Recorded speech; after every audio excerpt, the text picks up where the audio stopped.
right, everybody. So, Bismillah ar-Rahman ar-Rahim and Assalamu alaikum wa rahmatullahi wa barakatuh. Inshallah, today we're going to be continuing our tafsir. And last time we actually stopped at point 13. And of course, when we're talking about point 13, I think it's important to just remember some of the things that we talked about of course, the ayat that we were doing. And the particular ayah that we were doing is basically this ayah right there. يا أيها الذين آمنوا إنما الخمر والميسر والأنصاب والأزلام رجس من عمل الشيطان فاجتنبوه. So we were pretty much talking within this area. We talked about in detail about chess, about game boards, about board games. What are they, game boards or board games? Anyhow, so you know what I'm talking about. Things like cards, things like dice, and all of those, and the things that relate to them. And we said that there were a couple differences of opinions in terms of, one, is it halal, is it haram, or is it based on a certain restriction? In other words, makruh with certain restrictions and certain regulations. So we went in details in regards to why. And of course, the first opinion regarded that just like you would talk about il-khamr, the small amount of it is going to be equivalent to the same, let's say, haramness, if we could use that word, that if we were to talk about it, if it was in a larger amount. So therefore, il-maisir, whether we're speaking about a small amount of it or whether we're speaking about a bigger amount of it, in other words, an excessive amount, is going to be taking the same rule. So that was the first opinion, considering that all of these are basically leading to the same thing, which is عمل الشيطان عداوة البغضاء أن يصدكم عن ذكر الله. In other words, an act of shaitan. In other words, it's an act that leads to deviation. And two, leads to animosity, leads to hate, and certainly in the long run, it could definitely lead to lots of divisions within the society. And number three, spiritually, it can pacify you away from Allah subhanahu wa ta'ala and even away from salah. So that was the first opinion. Okay. The second opinion regarded that, well, if we're talking about khamr, we can't necessarily use the same exact rule that we would apply perhaps on maisir. In other words, the small amount in khamr, we already have a hadith for that, but we cannot necessarily use that rule and stretch it out to each and every particular behavior or action, because each one has its own specific ruling. And just because we have the letter wa, that doesn't mean that it's indicative of carrying the same ruling, but it is indicative of considering that it is an act. If it were, let's say, engaged in probably in its severe ways involving perhaps gambling, that's what it can lead to. It can lead to the same consequence as alcohol, and which is al-adawa wal-baghdha, basically hatred, animosity within the society, and keep the person away from their spiritual relations. The third opinion basically considered that, well, it is in itself permissible, and just because it was added and annexed to the word khamr doesn't necessarily mean that it carries the same ruling.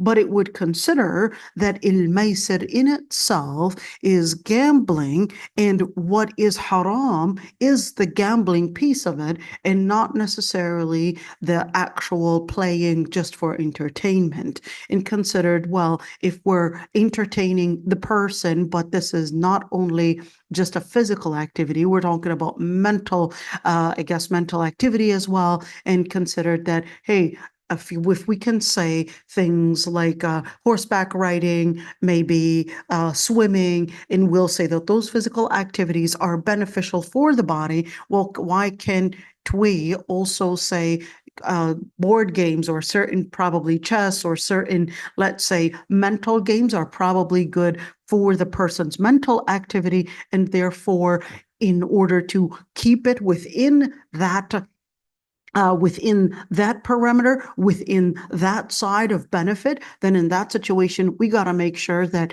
one, we're avoiding that is min amal al-shaytan, making sure that it doesn't go towards what shaitan is wanting us to go to, which is any form of gambling, any form of course, becoming an area of animosity, division, any form of that, let's call it toxic competition. Then in that situation, we're going to say, well, this is definitely becoming excessive. You're definitely taking it out of the parameter of halal, and definitely you probably need to maintain it within the area that is keeping it and regulating it to make sure that it stays within the healthy realm. Okay, so يصدكم عن ذكر الله, and of course that third opinion was also saying the other regulation is making sure that the person is not being pacified away from the remembrance of Allah subhanahu wa ta'ala, whether it's salah or whether it's doing their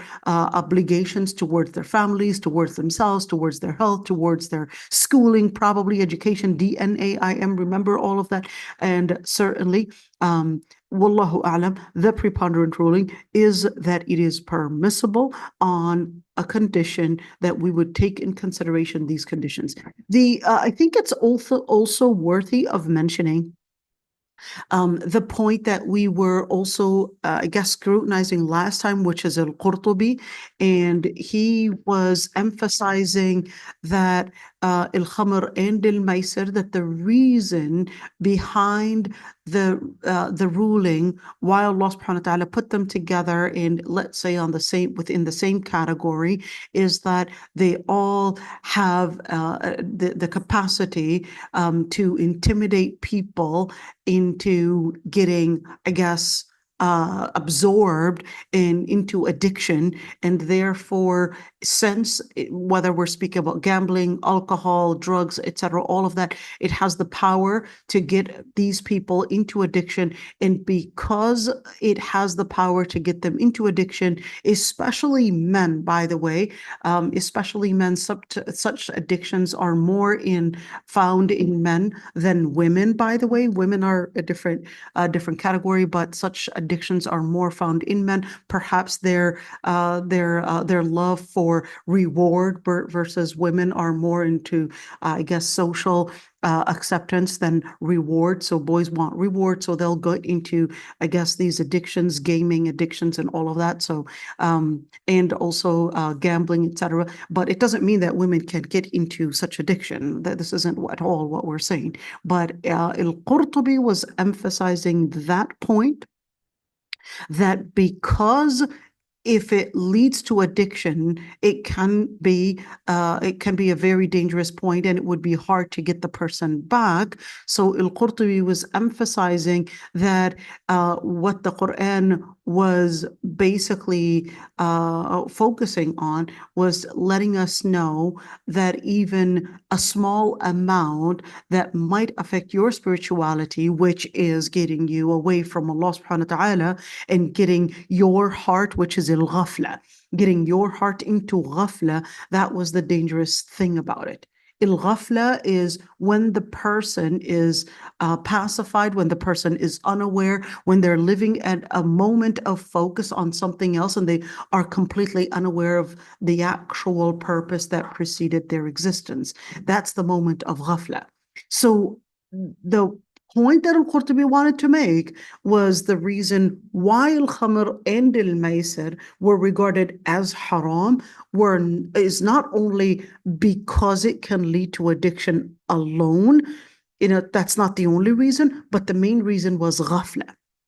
So anything that leads to ghafla is going to be haram, whether we're speaking about social media, whether we're speaking about perhaps, I guess, friends, etc. If it's leading you to ghafla, then you want to avoid that. So that was one side that we talked about last time. Let's go to point 13. Muhdi al-Rawiya. What is Muhdi al-Rawiya? The guy that came over to the Prophet ﷺ and gave him at least a gift, a bottle or that jug of wine, I guess. And the Prophet ﷺ asked him, did you not know that it was haram? And he said no. So the other guy that was present whispers to him, well, why don't you sell it? And that's when the Prophet ﷺ said the one that had forbidden drinking it had also forbidden selling it. Okay, we went in details with that. So let's see. In the story that al-Qurtubi wanted to say at point 13, he said it is obvious that the man did not get the information that the ruling, the final ruling in regards to alcohol, that it was finally abrogated to mean that it was completely considered impermissible. And certainly the person that gave the Prophet ﷺ that jug of wine as a gift, he was still holding on that it was permissible. So he didn't really know. And from that point, of course, the question is the person held accountable from the time that they're aware of something, or they held accountable from the time that a revelation or at least the ruling is there? Let's give that an example. So we're at an implication for that. Let's say a person, a Muslim, okay? We're speaking about somebody born Muslim, lived in a Muslim country, and let's say he said, well, I didn't know that drugs were haram. Are we going to hold that person accountable? Or let's give another example. We're speaking about a person that is a new Muslim. He didn't know that alcohol was haram. Are we going to hold that person accountable? So how are we going to hold these two people accountable? Are they really in the same category? So a person that is raised and born Muslim, they cannot claim that they didn't know. All right? That is born and raised Muslim, they cannot claim that they didn't know, because that is widespread within the society, within the community, that this is the ruling. But a person that is a new Muslim, they can say, well, I didn't know that. I'm just a new Muslim right there. I just became and done my shahada just 3 months ago, so I don't really know much about Islam. I'm still trying to study. That person, we won't hold them accountable because they didn't have the education for it. Okay, so, and of course there are so many different details, but I'm just here making, I guess, the story short. And what the usuliyin were saying, usuliyin, who are usuliyin? Usuliyin are basically the scholars of the principles of fiqh. What's the difference between principles of fiqh, al-fiqh itself as a science, and usul al-fiqh? So fiqh is basically the science that you learn how and where to derive the rulings from. So you basically, let's say, go back to the Quran and say, the Quran says this and this, therefore the ruling is this. We've got a verb, that's an imperative verb, therefore this is telling me that this is obligatory, okay? But al-usuliyin, they're basically the ones to identify the methodology of, one, the resources that we would use in fiqh, which resources are valid. Two, how we make use of those resources. So the usuli will say, okay, Mr. Faqih, if you have an imperative verb and you don't have another text that's taking down this imperative verb from being an order to do or in order to avoid, then in that situation, we're going to leave that statement as is. Okay, so that's an usuli. And then a faqih would basically get into, I guess, that research and say, okay, based on your methodology, here's the conclusion that I'm finding, and this is what it means. Okay, so right there, the usuliyin basically said, well, just by this man that had basically given the Prophet ﷺ this jug of wine, he said, well, he wasn't held accountable. He wasn't held responsible. In other words, the Prophet ﷺ didn't attack him, didn't scold him and tell him, well, how dare you actually come over and bring me a jug of alcohol? Didn't you know that it was haram? But he just told him, did you know that it was haram? And he said, no. And this is important to keep in mind, that the Prophet ﷺ did not scold him. He just told him about the ruling, and that he would be held accountable, yet he is, of course, going to be mukhatab. So he's definitely going to be responsible to search and dig for the right rulings and dig and get the information and do, let's call it, his homework in order to make sure that he's not held accountable. So he's held accountable in the eyes of Allah subhanahu wa ta'ala for not doing his homework, but he's not held accountable in this dunya, at least, until he knows. Okay? Is it clear right there? So if, of course, if he does not practice, let's say, the rulings, the person is held accountable. So in other words, if we're talking about some people, they're saying, well, I didn't know that such and such is obligatory or allowed in Islam, or whatever it is in Islam. We're going to say, well, are you doing your homework? You have to do your homework, and you cannot claim that by you not knowing that you're not held accountable to practice that particular piece of Islam, because it was revealed and it was announced. You just didn't do your homework. So by not doing your homework, it doesn't alleviate, and it doesn't basically get you out of the accountability. You're still held accountable. All right. And let's go to point 14.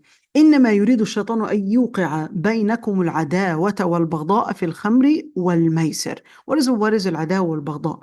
So Allah subhanahu wa ta'ala basically let the people know that shaitan is basically attempting, and certainly the main reason to all the different things that you would see in the society is in order to bring about social injustices within the society, and certainly intimidate people in order to cause a division, intimidate people to hate one another, to transgress their limits upon one another, in order basically to get to what Shaitan wanted to do, which is what? Cause destruction on earth. And of course, it was actually mentioned that there were two tribes from Al-Ansar. Al-Ansar are basically the residents of Ahl al-Madinah.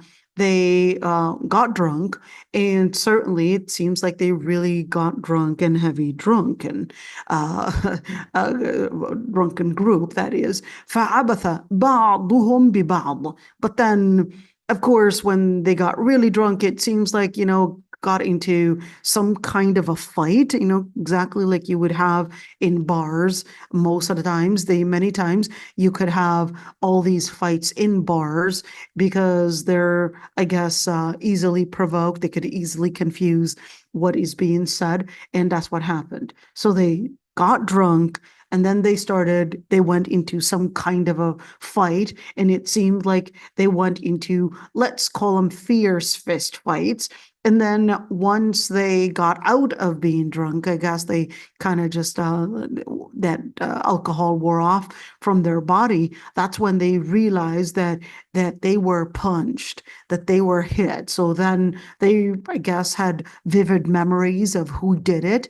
And then they started thinking that if this person was really caring about me, if he was really considerate over me, he would not have done that. And that's when this ayah was revealed, in order to tell them it was actually Shaitan. He's the one that led you into all of this. In other words, alcohol leads to all of this, and therefore you got to recognize that if you want to know what makes a satanic and a diabolical path, you just basically have to look into the consequence of it. If the consequence is not right, that's one way to know that this is diabolical, that this is evil, this is a wrong thing. You want to look at the end.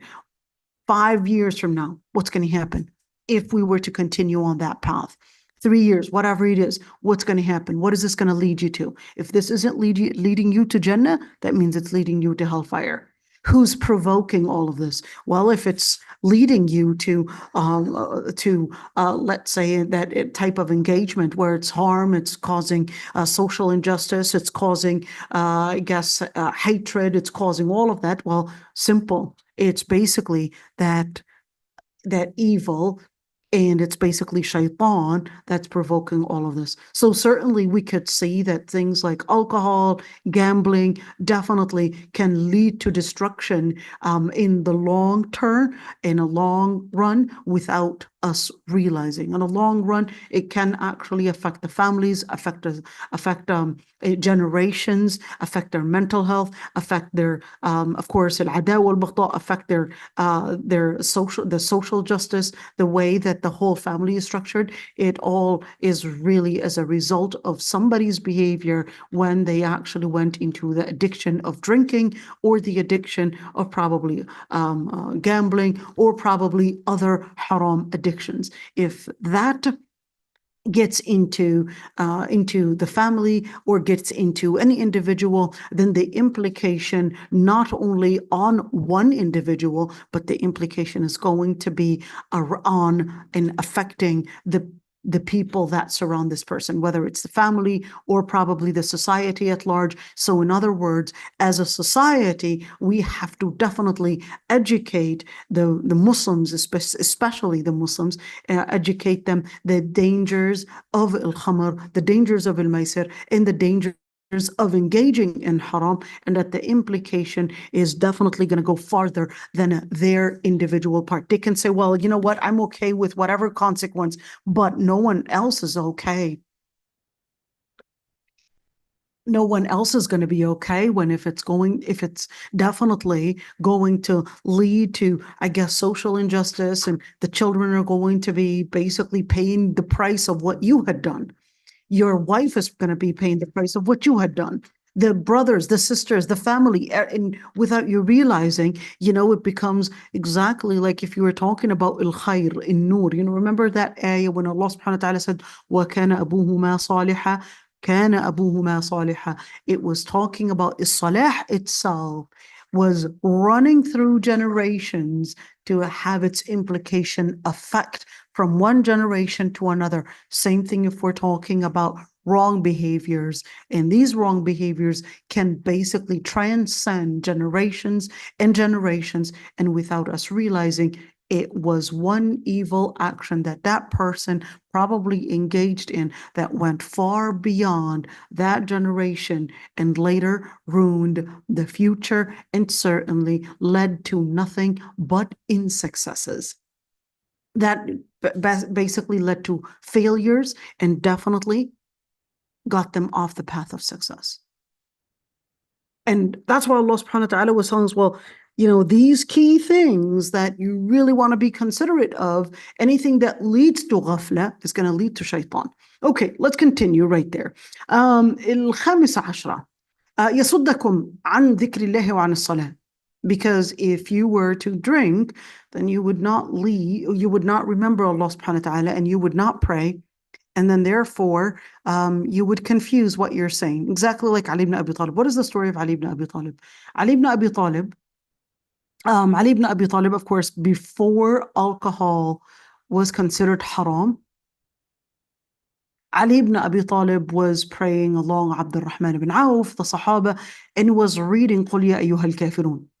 But instead of reading قُلْ يَا أَيُّهَا الْكَافِرُونَ لَا أَعْبُدُ مَا تَعْبُدُونَ, well, he was drunk and he actually read it the opposite way.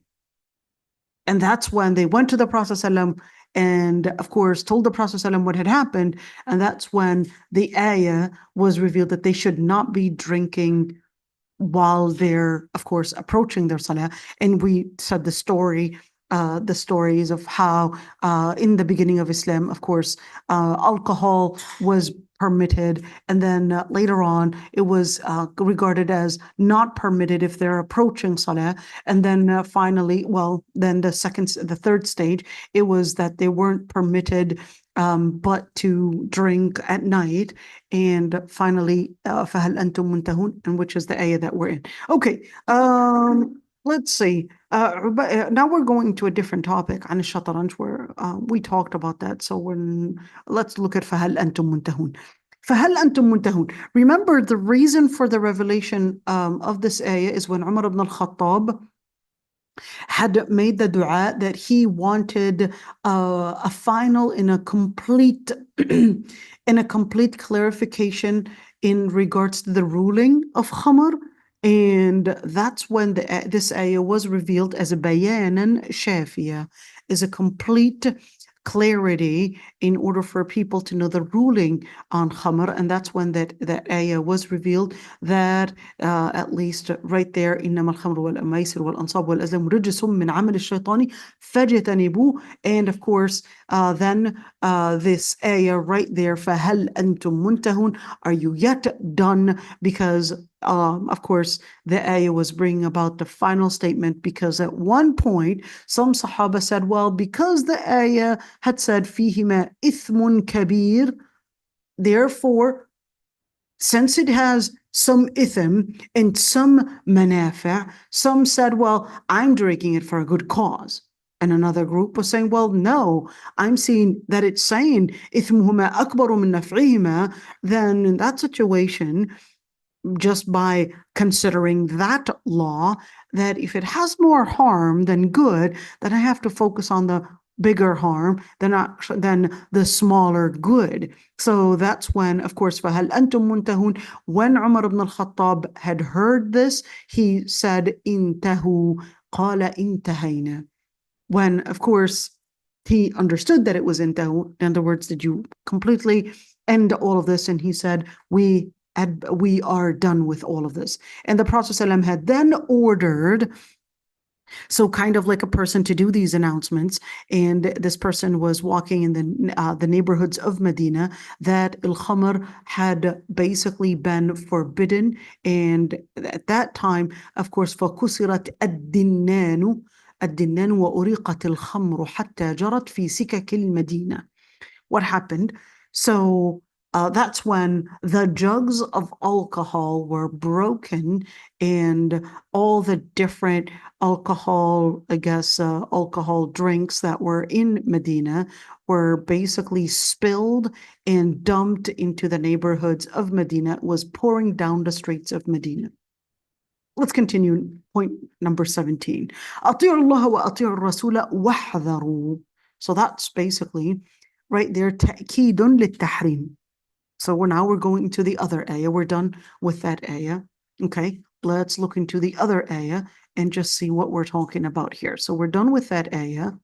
And right now we are on this ayah. وَأَطِيعُوا اللَّهَ, right there. وَأَطِيعُوا اللَّهَ وَأَطِيعُوا الرَّسُولَ وَاحْذَرُوا فَإِن تَوَلَّيْتُمْ فَاعْلَمُوا أَنَّمَا عَلَى رَسُولِنَا الْبَلَاغُ الْمُبِينُ. That's the ayah that we're working on right now. Okay, let's start with it. أطيعوا الله وأطيعوا الرسول واحذروا. It's basically an emphasis. If it's telling you right there, telling you the ruling, of course, within these ayah, telling you the ruling on khamr, then later right after this ayah, of course, it tells you أطيعوا الله, then obey Allah subhanahu wa ta'ala. The word أطيعوا. The word أطيعوا comes from the root طاعة. Let's actually write it down, okay? Comes from the root طاعة. طاعة means to obey. Obey means to basically submit to something, follow something. In other words, you're putting the order that you probably might not like, but you're putting that order as what defines your behavior.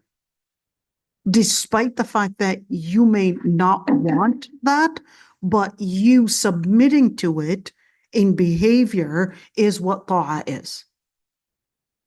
Is what ta'ah is. You may not like it, but you recognize that it's an order from Allah subhanahu wa ta'ala. I'm going to apply it in action.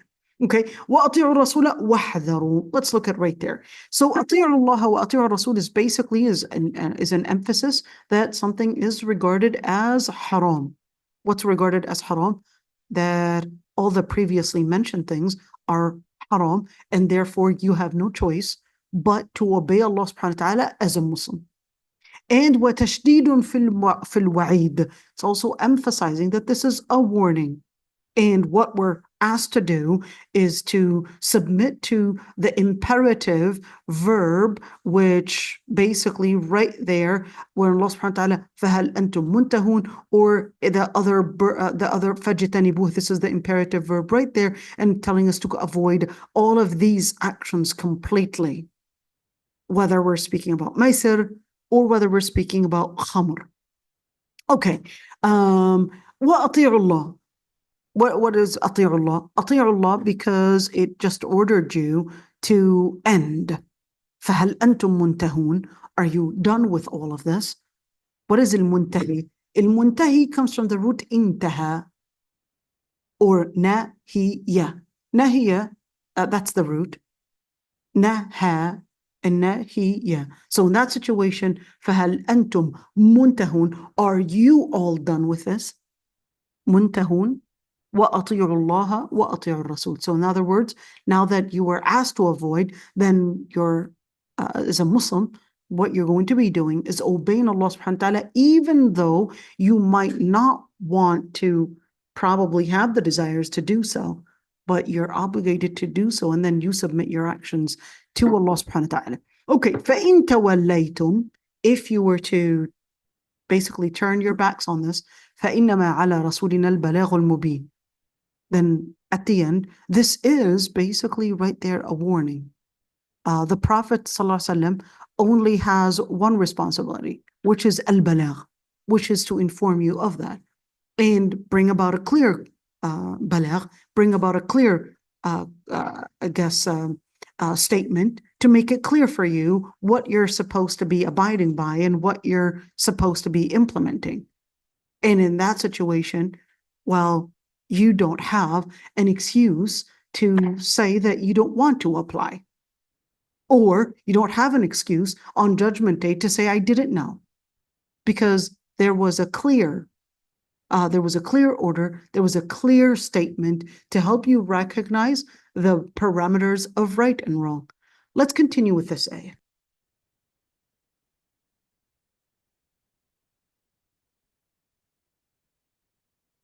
Sorry about that. It was a sneeze that just didn't want to come in.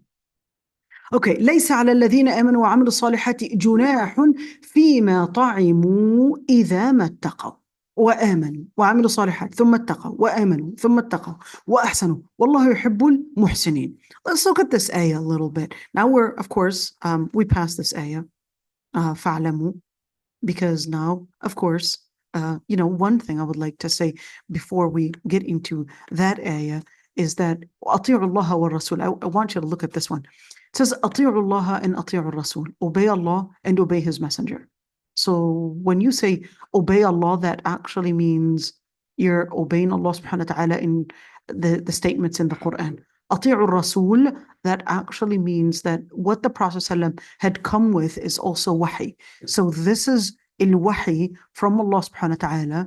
And this was al-wahi where Allah subhanahu wa ta'ala was ordering us to follow a sunnah itself. So the Prophet ﷺ was resembling, let's call it the active wahi. The active wahi for you to see on ground, for you to see it demonstrated right before your eyes. That's the active wahi. It's demonstrated wahi right in front of you. Quran or obeying Allah subhanahu wa ta'ala, that's basically something that you can't see. You can't see Allah subhanahu wa ta'ala. You heard the words, you can hear the words, you can see Allah subhanahu wa ta'ala's magnificence in the world around you. But how are you going to turn such a faith into action? So that's where the Prophet ﷺ comes in to help you turn such faith into action and make it something that Allah subhanahu wa ta'ala is content over and is content with.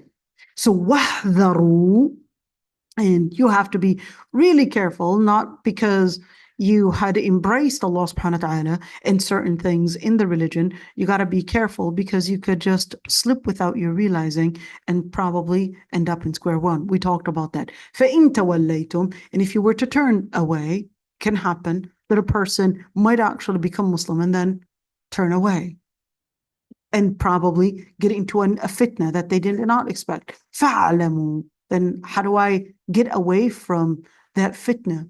The only way is basically to take the time to learn. To learn. This is the key thing. Take the time to learn. Learn the deen, learn the wahi, learn the different things that might get you into, let's call it right there, diabolical paths without you realizing. فَاعْلَمُوا أَنَّمَا عَلَى رَسُولِنَا الْبَلَاغُ الْمُبِينُ. Because at the end of the day, the Prophet ﷺ had given you al-balagh. It's out there. You just have to do your homework and search. لَيْسَ عَلَى الَّذِينَ آمَنُوا. When you say لَيْسَ عَلَى, that means the word ala actually means upon or on, okay?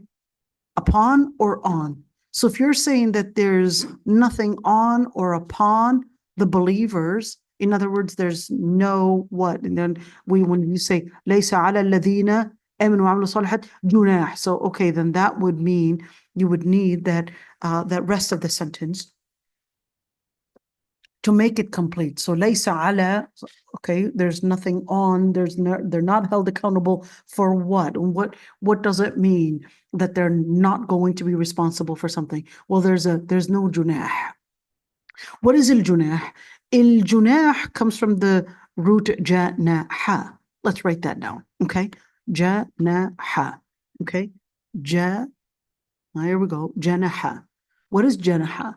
Janaha actually means to inflict something, to inflict some pain, or janaha to and it also means that there's something that is, I would say, what is the word, but when you actually have like something coming as a power to push something in an area, like a momentum type of thing.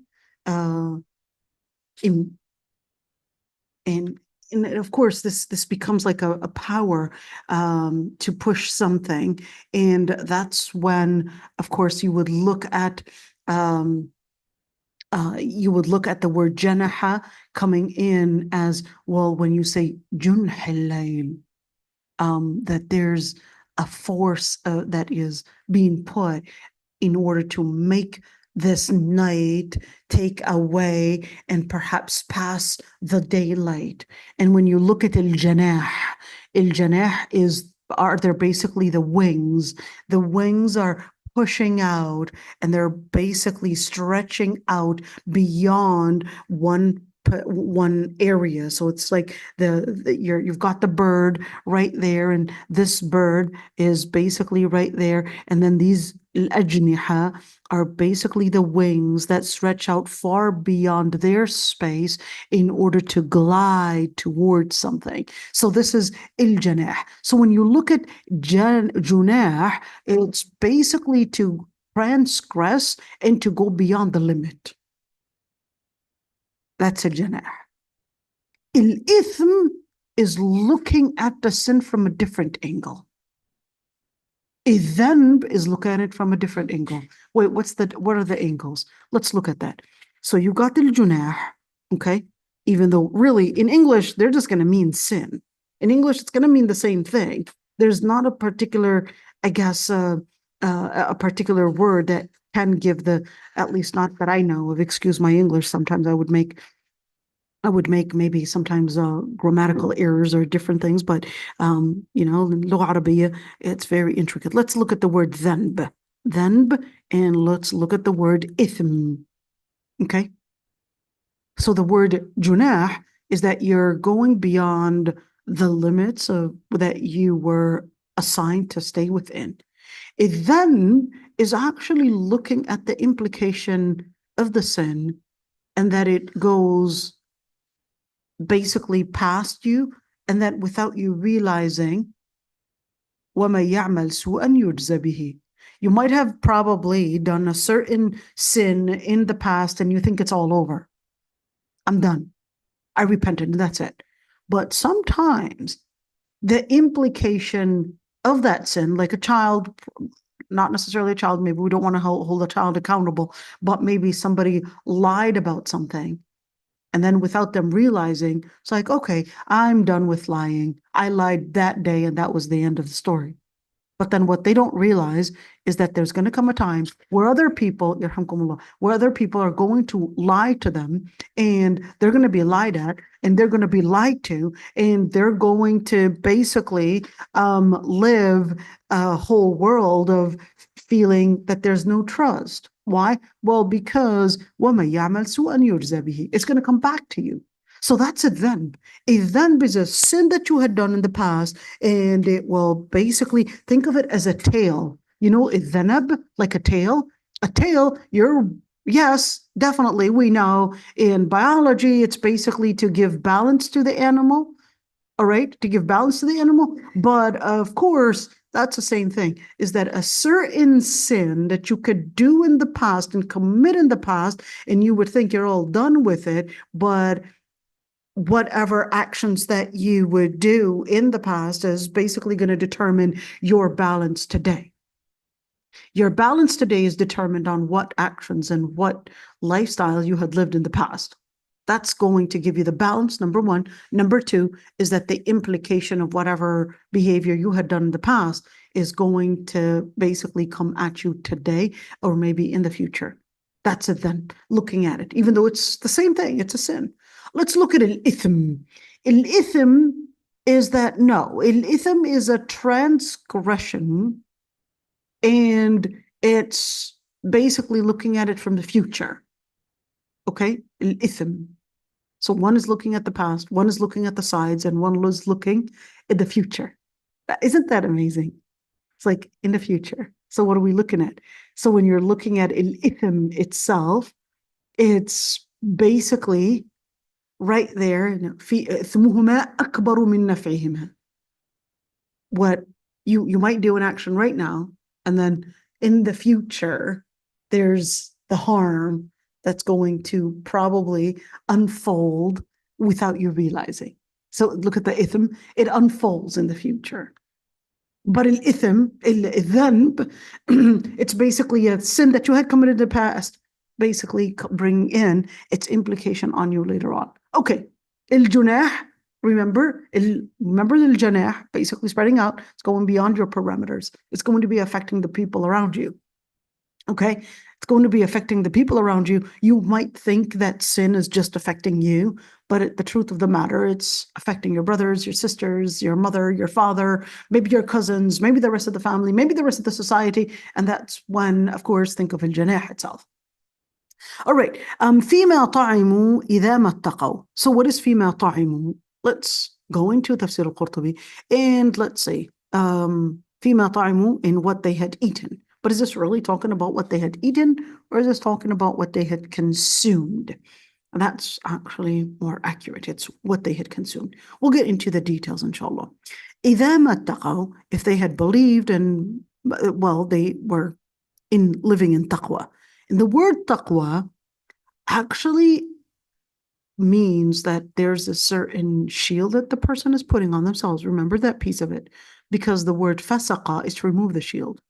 Remember when we said fasaqa, and we said, if you're looking at the etymology of it, the word fasaqa actually means to peel the fruit or the vegetable. When you're removing the peel, you're exposing it to the different, whether things in the air, the different, I guess, temperatures. That's probably the peel was there to regulate the temperature. The peel was there to, I guess, bring in some kind of a barrier from all the different things within the air and within, of course, its environment. And that way, of course, if you don't remove the peel, that fruit is going to stay fresh for a longer time. But if you remove the peel, then in that situation, you had reduced basically the longevity for that fruit or vegetable, and it's going to rotten faster. Okay, so of course we're talking about sometimes within minutes or within, of course you get an apple right there definitely goes into that, I guess starts turning brown, starts, the color starts to change. We know oxidation and all of that, but at the end of the day, it's basically preparing itself to start rotting really quick. Okay, and certainly when you're looking at fasaqa, so if a person is fasiq, a person basically is not practicing Islam, when the person does not practice Islam, the person is not putting that shield on themselves, and therefore they're letting themselves rotten faster, whether it's their fitra, whether it's their mind, or whether it's their body. And certainly they're going through stages of getting into, I guess, that rottening stage, and without them realizing that they would think of themselves as, oh, I'm free of all of this fresh air, when in reality it's actually, the poison that's going to basically make you lose your healthy status without you realizing. So whether it's maybe consuming drugs, or whether it's alcohol, or whether it's zina, or what the list goes on and on, at the end of the day, you might get a narrative telling you that it's looking like you're being free, you're just living your desires. It just feels like, oh, finally I'm basically free of all of that, when in reality you're just getting yourself into stages of getting into, I guess, losing your heart, losing your mind, losing your health, and losing your spirituality without you realizing. Okay, so taqwa, on the other hand, is basically a shield. It's a shield that you would put around yourself, and that's basically the shield of Islam. It's to give you, the power to protect yourself, and that's a taqwa. So when you say taqa shay, means to of course, uh, to somehow reach out in order to protect yourself from maybe a slap coming at you, or probably, of course, usually we would, if we would feel scared, we would usually, of course, reach out our arms to protect our faces, because we recognize that that's basically the most important thing that I have to guard: my head, my face. And then without us realizing, of course, our instinct is right away reaching out to protect our faces and our heads. So that's it. Ittaqa shay. Ittaqa shay is to, of course, reach out to make sure that you're protecting yourself. So in other words, you're guarding yourself. And of course, in kickboxing and probably all those different martial arts, they'll basically teach you to reach out your arm in different ways to make your arm basically hold whatever pain is coming at you, because your arm is definitely a sa'id. A sa'id is like the helper. In Lugha Arabiya, it's the helper, and it's also a metaphor to mean the arm itself. It's a metaphor to mean the arm itself. So you're letting your arm get the pain in order to protect your head and your vital organs, let's say it that way. And the most important thing, of course, your head, your face, from getting any attack, because those areas, despite the fact that they carry the most important, I guess, I mean, abdomen carries a lot, all right. But in the end, is that you're talking about the head, you're talking about the stomach, but certainly the legs and the arms. You can live and live long without legs and arms, but it would be definitely harder to live with malfunctioning things in the head, or malfunctioning things, of course, in the abdomen. وآمنوا وعملوا الصالحات. And they had believed and عملوا الصالحات. عملوا الصالحات. What is عملوا? عمل is different than فعل. What's the difference between عمل and فعل? فعل is, it more comes in as, let's see, بس. عمل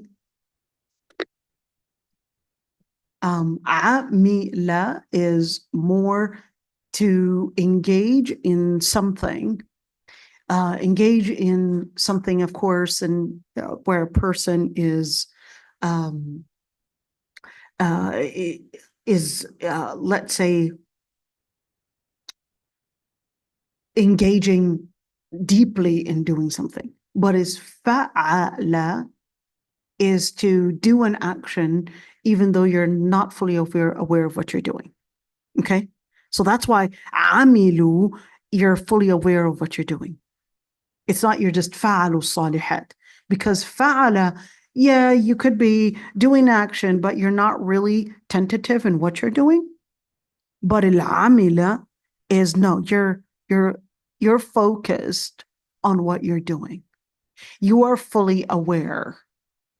And you are not only engaging in what you're doing, but you are putting in the intention and you're putting in all your, let's say, your focus into whatever you're doing. And you're not just doing it like, sometimes you could do something and your brain had to adjust that you're just doing it. We're just throwing baskets. And sometimes if you had been doing this for a long time, you could just throw the basket and you're not even focused on it because you've been doing it for a long time, that your brain just created those roots, and in your brain, you could just shoot the basket and bang, right there, it just went in. But of course, it's completely different than if I'm so focused trying to make a basket, okay? But al-amilu salihat, that no, they do it, they definitely had been so indulged in doing it, but then they're also tentative in doing what they're doing. So there's a difference, amilu and fa'alu.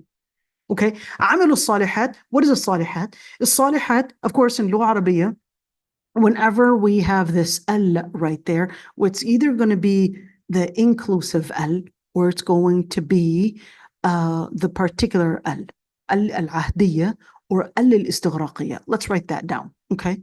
So we've got two al's. Here we go. Here's al. And this al, identifying article, the, it's either going to be al-istighraqiyya, or it's going to be al-ahdiyya. Al-istighraqiyya would basically be inclusive al. Okay, here we go. Inclusive al. Or it's going to be al-ahdiyya, to basically mean specifying al. Specifying al. So what does that mean? Inclusive al, meaning all the different salihat. What is a salih? A salih is basically coming from the root saluha. Saluha basically means to basically correct something. Saluha also means to go in accordance to something. In accordance to something. So if you say as-salihat, is it that the person is correcting something, or is it that the person is going in accordance to something? It's both together. If the person is doing the right thing, well, then that means they may have the intimidation to do something wrong, but they corrected their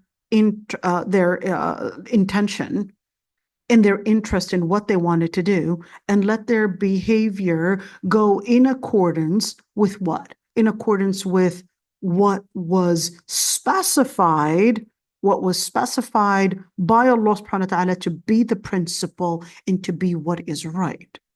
So here we go. Al-ahdiyya, certainly it can mean it's a specifying thing. It's a particular type of principles.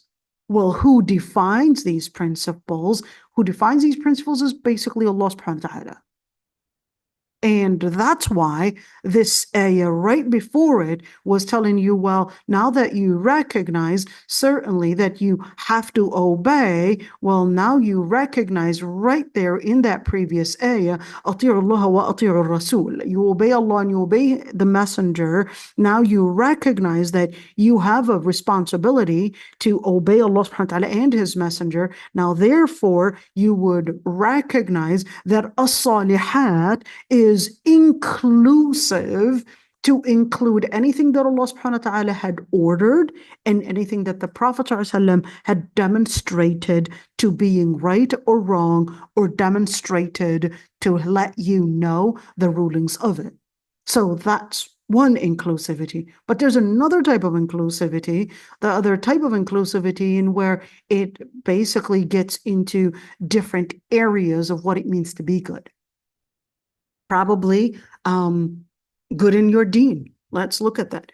Good in the deen, good in your nafs, good in your health, how you maintain your health, good in your mental health, good in your ird, and what you actually do in terms of your chastity, and good in your property. And in other words, how you make this income and how you spend the income.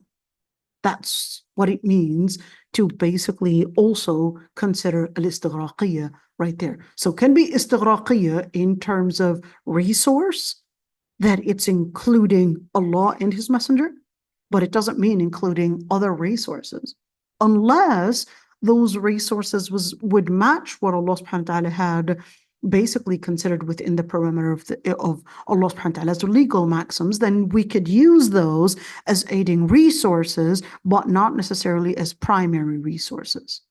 We can use them as secondary resources. Like what? Well, let's say, for example, we've got studies in psychology are saying certain things, or studies in probably medicine saying certain things.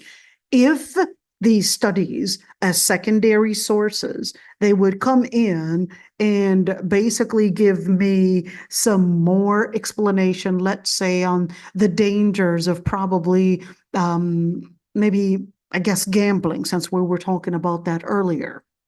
Okay, and the dangers it has on the families, the statistics that, how many men are basically, engaged in that. Are men more prone to such behavior? Is it women? What are the different things that lead to such behavior? What are all these different things? Okay, then we would use that as a secondary source in order to help us perhaps fight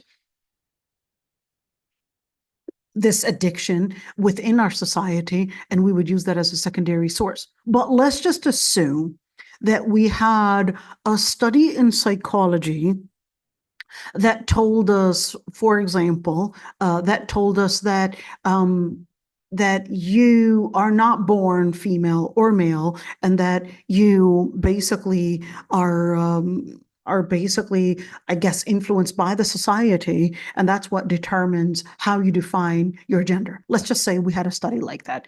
Then in that situation, we would not actually consider a primary source, which is Quran and Sunnah, needing to follow that study. We would say, no, that study contradicts what the primary source is saying, which is al-Wahy.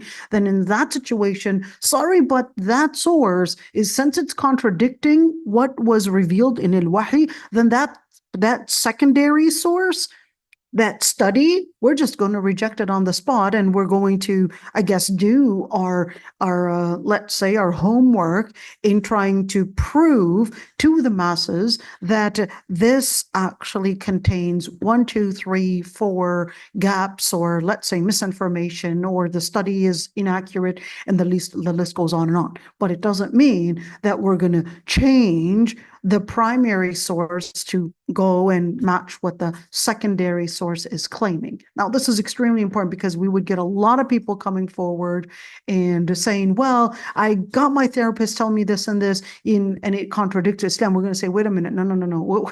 The secondary source, if it contradicts the primary source, we're not going to take it. We're not, absolutely not. We're not going to take it. So when we look at Amilu Salihat, we're going to be right there correcting our behavior in accordance with what was specified in Al-Quran and As-Sunnah, and to be basically within of course, the behavior that is coming in to bring about good and basically good outcomes to our society, and affecting our deen in a good way, positive way, our nafs, our body, our health, our life in a positive way, our mental health in a positive way, our ird, our chastity and family in a positive way, and our mal and our property in a positive way. So that's what it means to do الصالحات. Okay, so عملوا الصالحات ثم اتقوا. Then they basically lived at taqwa. And again, so wait a minute, are we here repeating the word taqwa too many times? Then اتقوا وآمنوا, then اتقوا وأحسنوا. So they lived in taqwa and then faith and then taqwa and then ihsan. And Allah subhanahu wa ta'ala loves al-muhsinin. So that's what we're going to go into these, into, I guess, this explanation right there. He said, فيها 9 مسائل. 9 مسائل. Not تسعة, 9. Why? Because in لغة عربية, the 1 to 10, well, no. 3 to 10 would basically go against the gender of the actual word. So it's not تسعة, but it's 9 مسائل. Okay, that's a different story. Ibn Abbas, al-Bara ibn Azib, and Anas ibn Malik, they had said when this ayah was revealed regarding alcohol, a group from the Sahaba, they basically started questioning, what about those that had died when they used to drink it and they used to gamble as well? In other words, they didn't know, this ayah wasn't revealed. Are they going to be held accountable for this? And in other words, are they going to be considered that they didn't live faith, or what's going to happen? So that's when this ayah was revealed to let them know that those that had consumed or basically had committed, whether it's gambling before or they had drunk before, because of course this ayah was not yet revealed when it had brought the final ruling in regards to alcohol and gambling. So that's when they started questioning what's going to happen to those that didn't know that was haram, and they used to drink, they used to gamble, they used to live this kind of lifestyle. Are they not going to be getting Jannah? So that's why this ayah was revealed. Let's look at al-Bukhari. Al-Bukhari had narrated on Anas. He said, كنت ساقي القوم في منزل أبي طلحة فنزل تحريم الخمر فأمر مناديا ينادي فقال أبو طلحة اخرج فانظر ما هذا الصوت. قال فخرجت فقلت هذا مناد ينادي ألا إن الخمر قد حرمت. فقال اذهب فأهرقها. وكان الخمر من الفضيخ. قال فجرت في سكك المدينة. فقال بعض القوم قتل قوم وهي في بطونهم. فأنزل الله عز وجل ليس على الذين آمنوا وعملوا الصالحات جناح فيما طعموا. That's a hadith in al-Bukhari. What happened? Anas was actually young, okay? What was he doing? Well, it seemed like there was a gathering, and he said, I was providing the drinks to the people that were gathered in Abu Talha's home. That's when the ayah was revealed in regards, the final statement in regards to alcohol, that it was basically forbidden.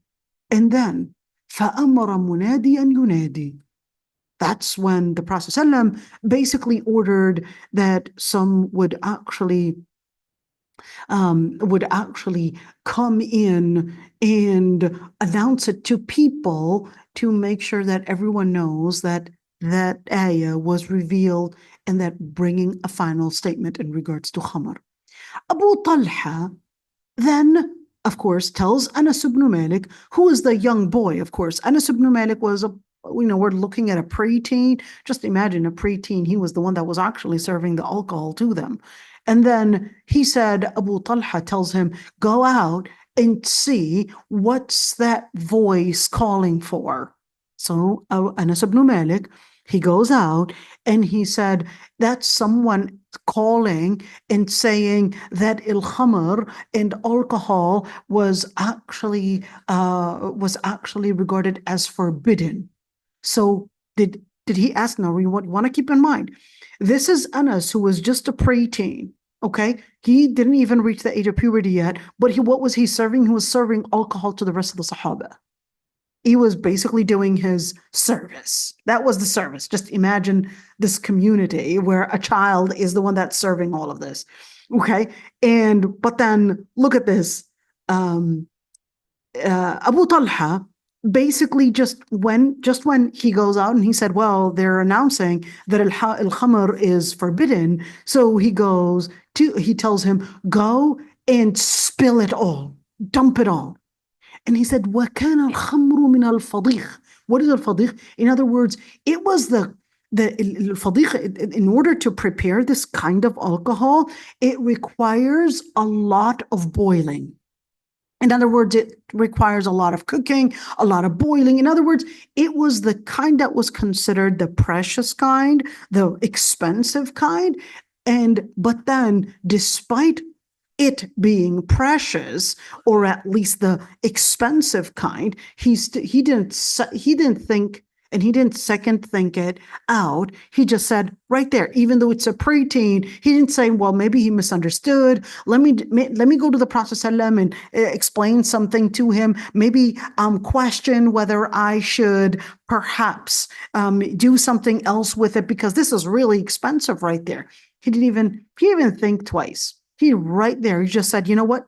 He took this preteen's announcement, and he just said, well, this is what they're saying. He said right away, he said, just go and dump it. That's it. We're done. Just go and dump it. And that's when فَجَرَتْ فِي سِكَكِ الْمَدِينَةِ. That alcohol was then flowing in the streets of al-Madinah. And some then questioned and said, well, there were a group of Sahaba, they had died when alcohol was actually in their stomachs. In other words, they died when this was in their stomach. And that's when this ayah was revealed. All right. And he said that point number two, he said this is equivalent to the ayah when they had asked about those that had died when the Qibla, when they were still praying towards al-Bayt al-Maqdis, when they were still praying towards al-Quds, and what happened to those that were praying towards Bayt al-Maqdis. Does that mean all their prayer is not accepted? So that's when the ayah was revealed. وَمَا كَانَ اللَّهُ لِيُضِيعَ إِيمَانَكُمْ. The Lord Almighty, whatever faith and whatever investment you had put in terms of faith, Allah subhanahu wa ta'ala is not going to disregard it. It's going to be considered. It's going to be considered, and therefore you're right there going to be given the reward for it. And certainly whoever had committed anything until they had died, if they didn't even they were basically doing something that was considered as permissible upon them, then they won't be held accountable, and there is no sin, and certainly they won't be punished for it. And certainly in that situation, of course, just to keep that one in mind. Okay, let's see. Let's move on to point number 3. هذا الحديث في نزول الآية فيه دليل واضح. And one thing I would like to say is that there is a debate. Remember, when alcohol is done, it goes into a process of fermentation. When this process is, of course, it doesn't happen within a day. It's basically a process where it can take a couple days till it's really final. In fact, it won't be really final until probably sometimes years, and sometimes many, many years, until we would get probably the concentrated alcohol. Okay, so looking at that moment before it ferments into an actual alcohol, maybe there's an amount of alcohol during the process while it's being fermented. So during that process, while it's going from that stage to the other stage of becoming alcohol, and that's the area where sometimes it becomes an area of question. Okay, an area of question, an area of debate between scholars, and then they went into I don't want to say they, but it was really the madhab Hanafi against, I guess, all the scholars. All the scholars, in majority of the scholars, they basically said, well, regardless of what is fermenting here, whether we're speaking about dates, barley, grapes, it doesn't matter. If it goes through this process and it contains alcohol in it, then simple, it's going to be considered as an alcohol and it's haram. Even the madhab Hanafi, they agreed that if it contains alcohol and it completely fermented into alcohol, that it's haram. For madhab Hanafi too. They were like, yes, we agreed on that. All scholars agreed on that. If it ferments to the level of becoming alcohol, boom, that's basically alcohol and it's haram. But then, what type of goods, what type of fruits, vegetables, whatever it is, that if it ferments and goes into basically the process, what is khamr? What is the difference between khamr, and is there any difference between khamr and nabith? Well, wait a minute. What is nabith? Let me just explain something. So what they used to do, some dates, they're basically, I guess, they're kind of hard dates and all of that. So what they would do is that there are certain kinds of dates, they would soak them in water. This soaked date is basically called nabith, the soaked date in water. And of course, the sugar, the glucose within the dates, when it's basically mixed in water, give it some time, the water basically starts fermenting and it becomes a sweet drink. And then if you were to cook it, then that's a different process. And then if you were to cook it long enough, then it becomes something else. And you were to put in a certain amount of water and then it reduces, then you're really doing. So each and every single stage, it basically has a certain definition, and certainly at certain points, this can actually contain certain amounts of glucose, certain amounts of fermentation, certain amounts of perhaps alcohol. It depends on the process. So that's the debate right there. Okay. It's a little tricky, but I'm just going to, as much as I can, try to summarize it. And certainly, of course, we've got al-Qurtubi right there, against al-Hanafi.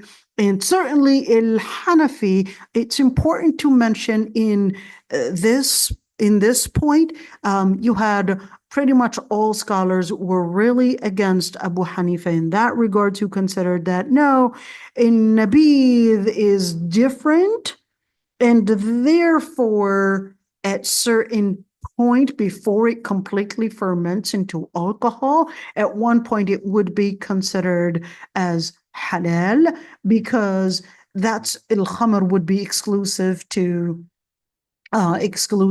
grapes. That's what he considered. And that's when the other scholar said, wait a minute, where are you going with this? No, that's not right. And new scientific studies also proved Abu Hanifa being wrong on this, that there is a certain percentage of alcohol even in nabidh, and that is basically those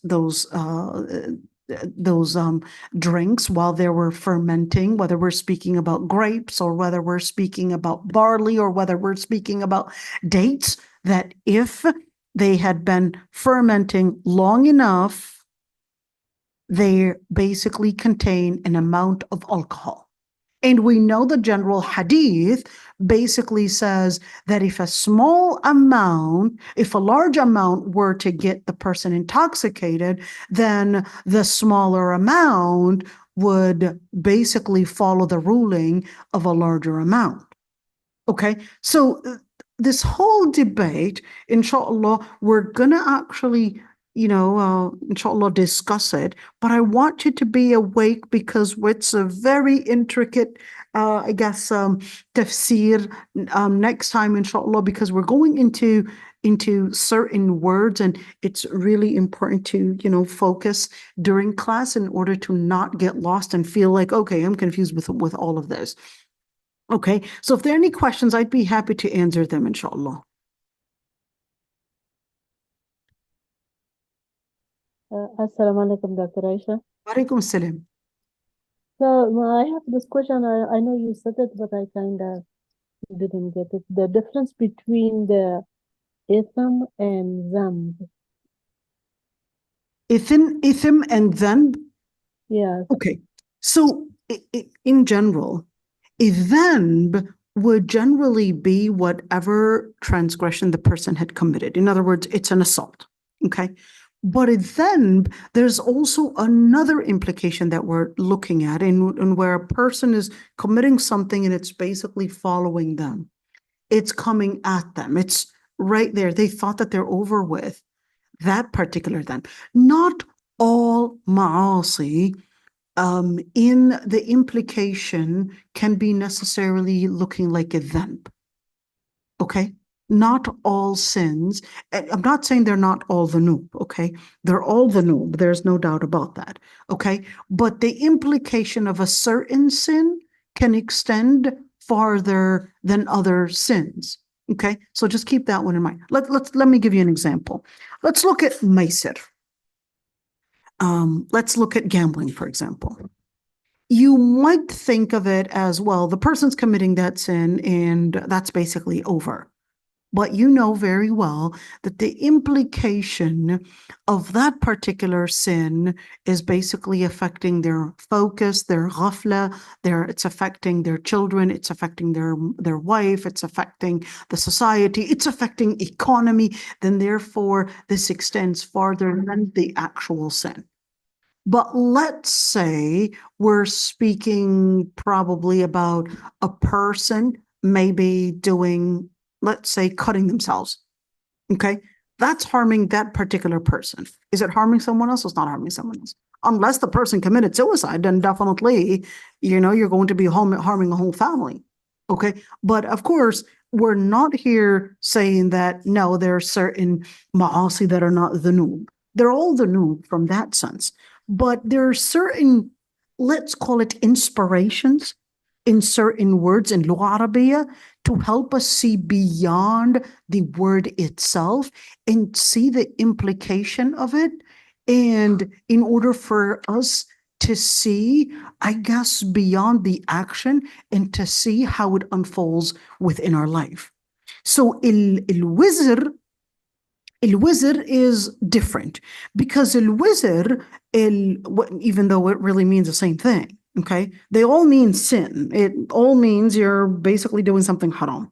You got dhanb, you got wizr, you got ithm, all of those, they really mean the same thing. But il-wizr, it basically is focused on the area of power. And that by committing sin, you are basically disempowering yourself. That's il-wizr. Okay? You're weakening yourself. That's il-wizr. Looking at it from that angle. Okay? Il-ithm would more be, there's a certain, I guess, desire in it. It's more looking at it towards the future. Most of the times it still didn't get committed yet, but it's intimidating the person.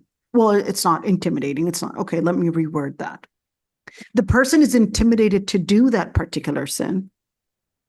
Okay, they still didn't do it. It's going to happen. The person is being told that you're intimidated to do that particular sin. Okay, and this still didn't happen, but there's an intimidation. And this is il-ithm right there. And of course, il-ithm would also contain within that word, letting the person know that certainly at one point it might feel that you're feeding a certain desire to commit that sin. It kind of feels good to probably commit one certain sin. But at the end of the day, it basically is coming in and letting the person know that don't get carried away with a sin that might seem intimidating. And just remember that there's a dhanb, that a sin, a particular sin would come at you and it's following you. And that sin would basically have al-wizr, would disempower you, and without you realizing. So here we go. The sin itself, it's all sin, but it's just letting you see the sin and the implications it has on you as an individual, on the society around you, on perhaps on your future, and certainly on your power. So that's basically not saying that a sin is not a sin, but it's, should I call that a sin, or should I call that a masi, or no, they're all sins at the end of the day. It's all a transgression at the end of the day. But it's just letting you, I guess, see the sin from different angles and what implications it has on your life. Did I answer that question, dear? Yes, jazakumullah khair. Wa iyyakum. So inshallah, sorry, today I guess we were supposed to be doing the pearls. I completely forgot. Can I ask a question? Go ahead, Noura. Walaikum salam. Okay, so as a parent, there's two people as parents, right? The mom and the dad. So what do you do if you see something, like with the kids, what are you allowed to do in Islam with let's say there's some bad influences from cousins or something like that? What rights do you have as a mom to you know what I mean? To stop. I think I understand what you're saying. Yeah. Well, it really depends without causing problems, in the marriage. You know what I mean? Right. Well, it depends on the child's age, and it depends on the influence and the power that you have. Okay. So dealing with somebody that's probably 25 is completely different than dealing with a child that's probably 12 years old. It's completely different. Like the dynamic, teenagers. exactly. So in that situation, it also depends on your power. What power do you have? And it also depends, is your husband cooperating with you? Yeah, this is the first time that I'm going to say their husband is cooperating. Usually I would tell the women to cooperate with the husbands. Now I'm saying the husband is supposed to be cooperating. Okay. So is the husband cooperating in all of this? So it's important to, I guess, do as much as you can if you have the power to do so. And what I'm talking about in terms of power, if you're capable of saying, no, I don't want you going to those friends, and this child was an obedient child and he will listen to you, then in that situation, definitely, yes, go that far. And if it means that that's the best way to prevent any influence, then definitely say, hey, I'm not going to allow you to go to them.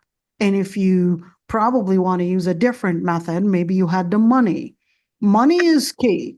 Let's say you had the money to probably not give them maybe money to school or money to probably buy different things, in other words, privileges. Well, then you have a lot of control right there, because they recognize that without the money that you providing them with, is they're not going to get far.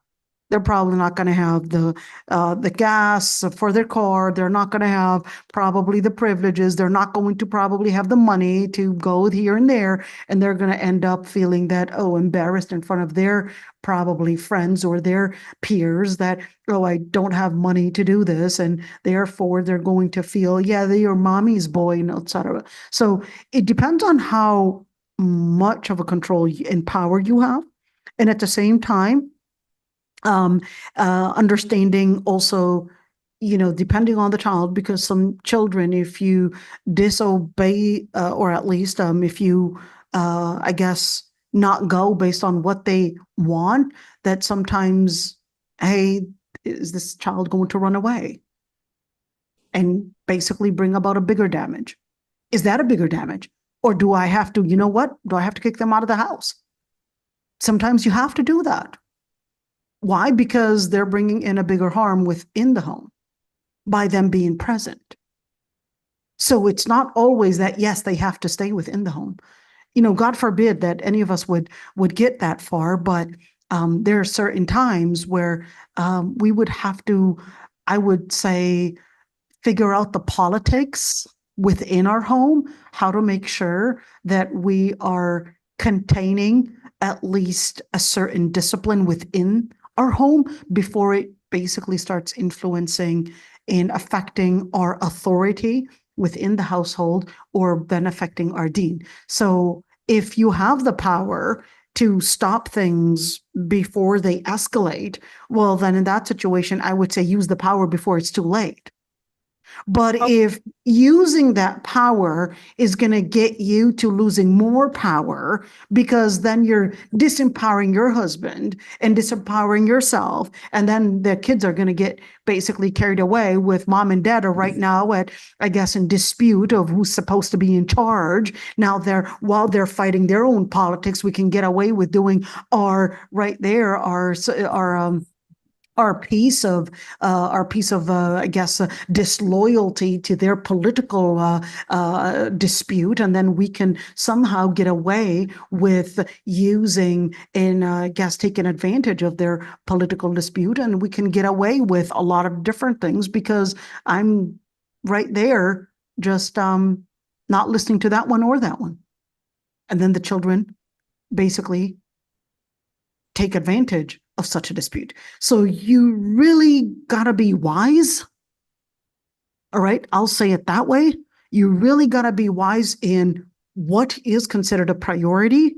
Okay, and yeah, this could happen for either or. You know what I mean? Absolutely. Mom Oh, or girl, dad. absolutely. And that's Yeah. why I'm saying, it's so easy to say, here's the ruling.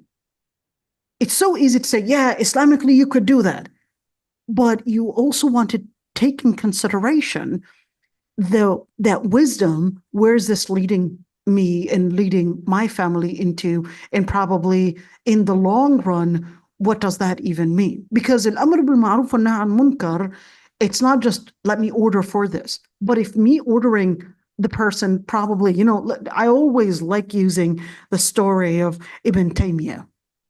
Ibn Taymiyyah, when the Mongols were drinking, and the Mongols were, of course, the main people that were causing a lot of massacres within Syria.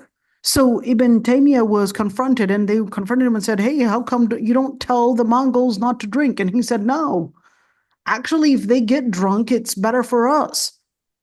Why? He said, we're going to be silent about that because when these people are awake of their drunken state, they become all of a sudden, these crazy animals that are just causing massacres within our society. If they're drunk, they're too weak to hold anything. They're too weak to stand. And that's the thing, is that sometimes you gotta weigh the outcomes. You gotta weigh the evils and be really wise. If I'm going to lose my authority by basically letting my husband lose his authority, then in that situation, you want to keep in mind, if we're talking about a teenage boy right now, he's probably way taller than you. He's probably way stronger than you. So he only knows dad's words. So if you're going to start losing your words, they're going to become meaningless because dad is not supporting you, then okay, how can I play the game to make sure that I don't lose my power, I don't lose my honor, and at the same time, I still manage to win the heart and still manage to win that game in making Okay. sure that there's a certain level You're of saying discipline. probably it would be a good idea to discuss it with the spouse and then do that. Fatherly figure, Noura, is extremely important, especially if we're talking about teenage boys. Okay. It's Jazakallah khair. extremely important, Noura. You know, and even when it comes to the fatherly figure, Uh-huh. yes, men know the things that intimidate boys at that age. So Yeah, sometimes maybe they they might, understand, like- absolutely. So you want to make sure that you really get your husband involved. Of course, you know, some husbands, they don't really deserve, I guess, this, unfortunately, you know, this authority and this position, because unfortunately some, you know, they really, you know, they themselves don't know how to use it on themselves, let alone use it on their children.